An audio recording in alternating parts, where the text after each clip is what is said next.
Hola, buenos días. Mi nombre es Carly Susana Medina Sánchez y el proyecto que les voy a presentar el día de hoy es del trastorno de depresión mayor.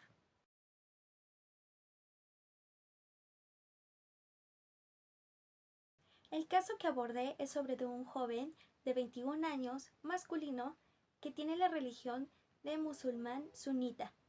Motivos de la consulta.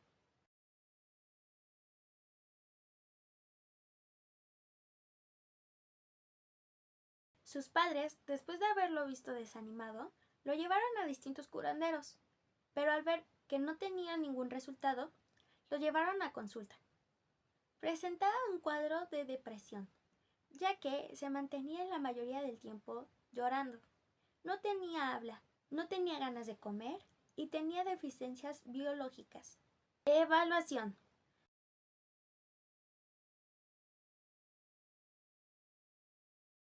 Durante 4 meses se mantuvo en observación, haciéndole distintos exámenes, como el HAMD, donde salió con un puntaje de 24 puntos, que es una depresión mayor. Después de esto, se le dio tratamiento de lorazepam y de mirtazapina, que le ayudó a disminuir estos problemas. Después de esto, tuvo el mismo examen donde sacó 17 puntos, que es una depresión moderada. Y después de los últimos meses donde se mantuvo en este lugar, obtuvo una calificación de 8 puntos, que esto significa que tiene una depresión leve. Después de esto, se pudo dar de alta, dejando de ir a terapia después de 6 meses. Diagnóstico sobre el caso.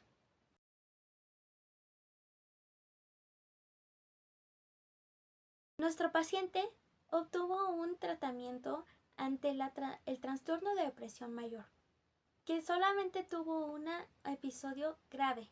Después de esto se le hizo distintos exámenes neurológicos donde salió sin daños cerebrales.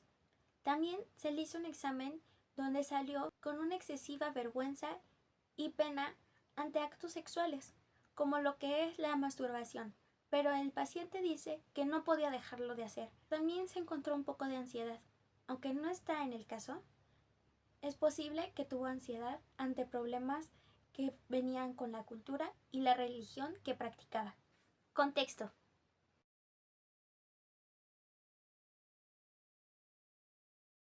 No se dice mucho del contexto familiar en este caso, pero lo que sabemos es que era el único hijo varón de la familia, así que le tuvieron que dar más cargas que a los demás. Estas cargas no se las tenían que poner, pero aún así se las pusieron, haciendo que tuviera un estrés constante para que tuviera unas calificaciones perfectas en sus escuelas. Por esta razón, mantuvo un acto de masturbación desde los 15 años. Después de cada acto, se sentía culpable por estas acciones, ya que su familia era muy religiosa. Después de esto, y ver los efectos que le ocasionó la culpabilidad, el estrés y la carga familiar, le dio una depresión crónica, haciendo que los padres lo llevara a distintos curanderos buscando la respuesta de esto, sin aceptar lo que en realidad había pasado. Después de haber llevado muchas veces a distintos curanderos, se dieron por vencidos y aceptaron la realidad de llevarlo a un psiquiátrico. No se encuentra más información sobre la familia, pero para mi parecer, las dificultades que tenía sobre mantener el placer era por la culpa del estrés que le ponían, igual que la cultura y la religión que practicaba. Observaciones clínicas.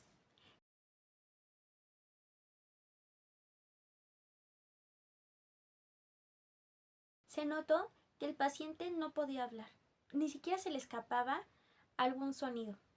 Lo único que hacía era obedecer órdenes. Igual se notó que no podía tener una visión a contacto visual. Siempre estaba con actitudes y movimientos lentos, haciendo que mantuviera una depresión más alta. En la escala del SSGS salió con una vergüenza y pena extremadamente altas, donde siempre se sentía culpable por lo que había hecho en el acto sexuales. Después de que le dieran tratamiento farmacológico, se logró encontrar en una situación donde se sintiera más cómodo consigo mismo y pudo resolver con terapia muchos problemas psicológicos y sociales que tenía ante su familia y la sociedad en general. Hipótesis del diagnóstico.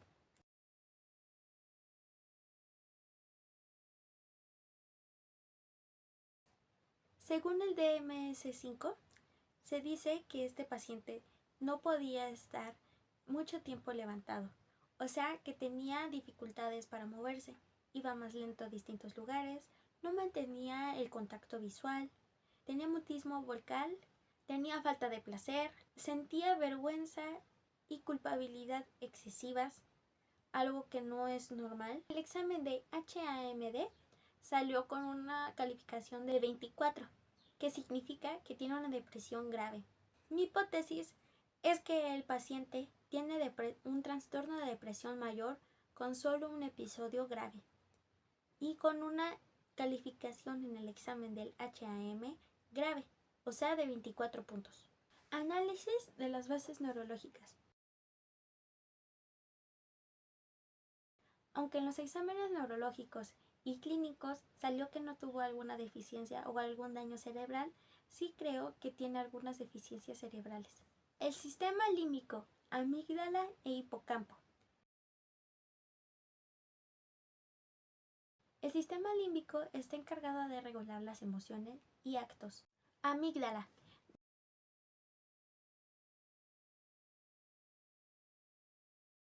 Vemos que la amígdala es la que nos ayuda a regular emociones como el estrés, la ansiedad, el miedo, el pánico y otros. En el caso, podemos suponer que la vergüenza excesiva y la culpa excesiva que mantenía este paciente era por la hiperactividad amigdalina, ya que esta es la que tiene la deficiencia de serotonina, algo que es súper necesario para el tratamiento de depresión, ya que si hay deficiencia de serotonina se encuentra la ansiedad, el pánico, el insomnio. En algunos casos puede mantener un apetito muy grande. En este caso no, ya que, como anteriormente habíamos dicho, tenía deficiencias biológicas que también llevan a que no comía. El hipocampo. Este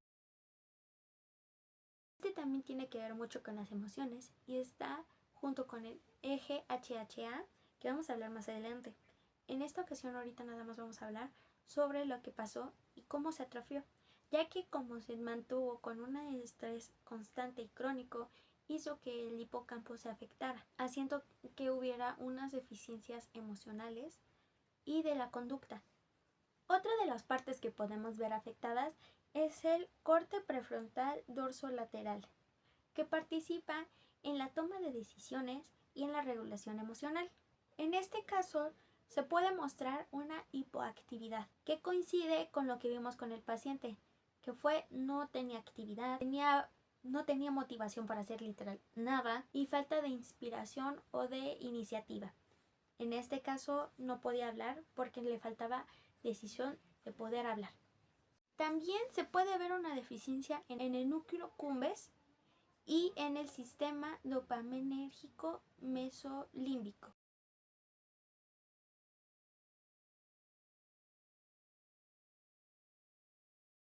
Que estos se relacionan con la motivación y la recompensa. La anedonia del paciente, que también se puede decir que no tenía placer para hacer nada y tampoco placer en la parte sexual, tiene que ver con una deficiencia de dopamina, que tiene que ver con la depresión, con la falta de motivación, con los problemas de concentración y falta de deseos de placer.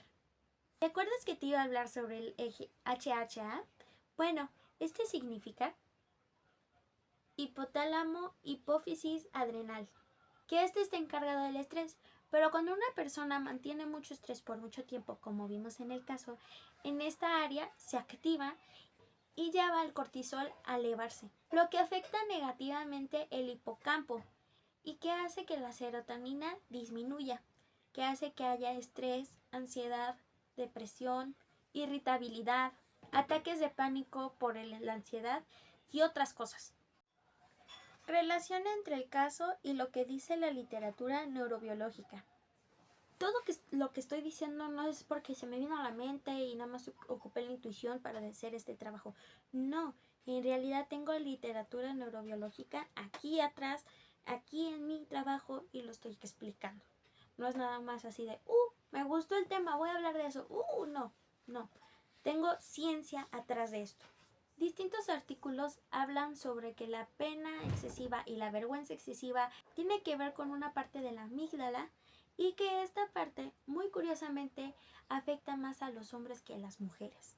También se ha visto que en distintos artículos la anedonia tiene que ver por algo biológico, no solamente por algo emocional, sino que tal vez el padre antes del hijo, que en ejemplo por el hijo que vimos ahorita en este caso, tiene anedonia, o sea, falta de placer, que puede ser que lo trajo del abuelo, porque el padre no tenemos mucho de él, no sabemos si también tenía esto, pero podemos decir que el hijo tiene falta de placer porque su abuelo también tenía falta de placer. O sea, es algo generacional, biológico y genético. También el sistema dopaminérgico puede ver mucho con esto, ya que aunque se le dio un tratamiento, vamos a poner un ejemplo, no es tal cual como pasó así, sino que el tratamiento se le dio por 3 meses, por ejemplo, y ya no se lo tomó después de esos 3 meses, a los siguientes 3 meses se le pueden volver a dar estos síntomas de no tener placer.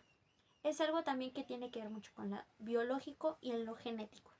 También podemos ver que una baja autoestima de tu cuerpo o la vergüenza excesiva puede disparar al estrés, haciendo que pueda afectar al eje HHA. Y también se puede ver que el complejo amigdalino puede verse más reflejado en hombres que en mujeres. Reflexión final. ¿Qué aportó la neurobiología para comprender este caso? Siento que aportó muchísimo a este y a otros casos, ya que con este pudimos ver cómo se altera el cerebro y cómo estos pueden aportar y ayudar a que una persona pueda seguir en su vida cotidiana, en la vida social, sin necesidad de estar batallando tanto con cosas y trastornos como lo que vimos hoy del trastorno depresivo mayor. Igual que siento que la medicina y la neurobiología van muy de la mano para la psicología clínica, que ayuda a que la medicina sea mucho mejor y que afecte de forma positiva al paciente. ¿Y cuáles son sus limitantes?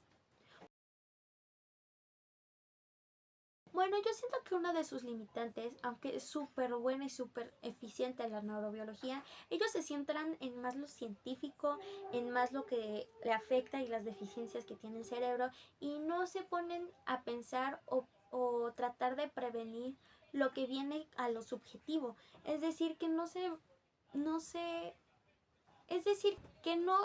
concentran tanto como en las emociones o en los efectos que sucedieron con una emoción en específico, como lo que vimos aquí, que no tuvo una deficiencia cerebral, sino que fue más emocional, algo que sucedió con su familia, que le pusieron mucho estrés y por eso sucedió esto de la anedonia y todo esto, que es algo que no se centraron mucho en eso, sino que se centraron en, ¿tiene alguna deficiencia? No, bueno, entonces tiene que ser esto. Entonces, pues sí, o sea, siento que se concentran más en lo físico que en lo emocional.